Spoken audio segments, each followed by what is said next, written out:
मेरा नाम डॉक्टर नेहा शर्मा है। हाल ही में पश्चिम बंगाल में आरजी खान मेडिकल कॉलेज के अंदर एक ऑन ड्यूटी पीजी रेजिडेंट के साथ बहुत ही ब्रूटल रेप और उसके बाद मर्डर कर दिया गया। और उसके बाद उस इंसिडेंट को छिपाने के लिए उनके पेरेंट्स को सुसाइड का नाम दे करके उन्हें 3 घंटे पहले वेट कराया। उसके बाद जब पोस्टमार्टम हुआ, जब ये मामला आगे आया, तब जा कर के उनका पोस्टमार्टम हुआ और फिर उसके बाद उनके फेस पर मल्टीपल स्क्रैचेस, आंखों से, वेजाइना से, हर जगह से ब्लीडिंग हो रही थी। इवन उनके जो लेग्स थे वो 90 डिग्री के एंगल पर थे, विच कांट हैपन जब तक कि पेल्विक गर्डल का फ्रैक्चर नहीं कर दिया जाए। तो उस पूरे इंसिडेंट के अंदर डेफिनेटली एक इंसान से ज़्यादा थे। उनके बॉडी से 150 ml हमें सीमन भी मिला है ऑटोप्सी रिपोर्ट के अकॉर्डिंग। और ये एक इंसान का काम नहीं हो सकता। It was a gang rape and then brutally murdered and she was tortured. उसके बाद गवर्नमेंट इस चीज़ को छिपाने की कोशिश कर रही है और हम चाहते हैं कि उन्हें जस्टिस मिले। और जब तक उस चीज़ का मतलब पूरा वो नहीं हो जाता, न्याय नहीं मिल जाता, तब तक ये जो हड़ताल है चलती रहेगी। और इसीलिए पूरे देश के जितने भी डॉक्टर्स हैं वो उनके समर्थन में हैं। We want justice and we want वहाँ की पुलिस प्रशासन जो अभी वहाँ के जो सस्पेक्ट हैं संजय वाई जिन्हें अरेस्ट किया गया है, वो वहाँ के बिल्डिंग से फ्राइडे को निकलते हुए पाए गए थे।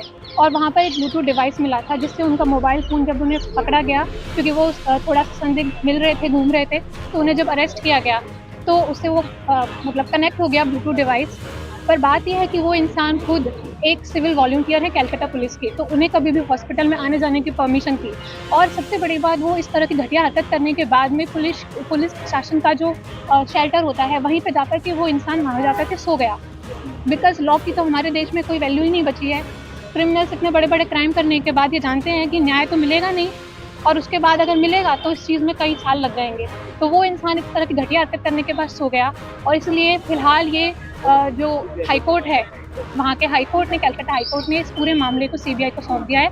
और सबसे बड़ी बात, सीबीआई के वहाँ पर आने से पहले ही पूरी की पूरी बिल्डिंग के अंदर 2 से 3 हज़ार की संख्या में मॉब आकर के इकट्ठी हो गई और उसने वहाँ पे जितने भी एविडेंसेस थे उनको टेम्पर करने के लिए पूरे हॉस्पिटल के अंदर तोड़-फोड़ कर दी। डॉक्टर्स के ऊपर अटैक किया गया और इसलिए वेस्ट बंगाल की पुलिस से फिलहाल कोई उम्मीदें बची नहीं है। इसलिए हम लोग यहाँ पर पूरे देश के लोग प्रोटेस्ट कर रहे हैं, जिससे कि इस पूरे मामला की जल्द से जल्द जांच हो और जो भी क्रिमिनल्स हैं उनको अरेस्ट किया जाए, उनको पनिशमेंट मिले, इवन उनको तो फांसी दे देनी चाहिए। आवाज़ और बुलंद हो, उसके लिए आगे का क्या करेगा?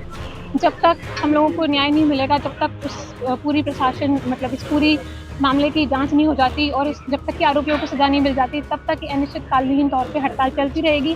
पहले हम लोगों ने नॉन इमरजेंसी सर्विसेज को बंद किया था, बट अब इमरजेंसी सर्विसेज को भी बंद कर दिया जाएगा। और हम चाहते हैं कि गवर्नमेंट इस चीज़ को जल्द से जल्द देखे। और सबसे बड़ी बात यह हो रहा है कि लोगों को लग रहा है सिर्फ और सिर्फ मेडिकल्स की प्रॉब्लम है। They are not looking it कि ये एक वुमन के साथ गलत हुआ है। इस कंट्री की बहुत ज़्यादा पॉपुलेशन है जो कि वुमन है, बावजूद उसके भी इस चीज़ के ऊपर कोई ध्यान नहीं दे रहे। लोगों को लग रहा है मेडिकल्स की प्रॉब्लम है, उन्होंने हमें अलग कर दिया। They are not looking it कि वुमन सेफ्टी तो इस देश में बची नहीं है। India is the second country in the world जहाँ पे 75% doctors face physical violence. China के बाद हम सेकंड नंबर पे चल रहे हैं, उसके बावजूद भी कोई इस चीज़ पर ध्यान नहीं दे रहा है। और अगर ऐसे ही चलता रहा तो ये प्रोटेस्ट चलती रहेगी। तो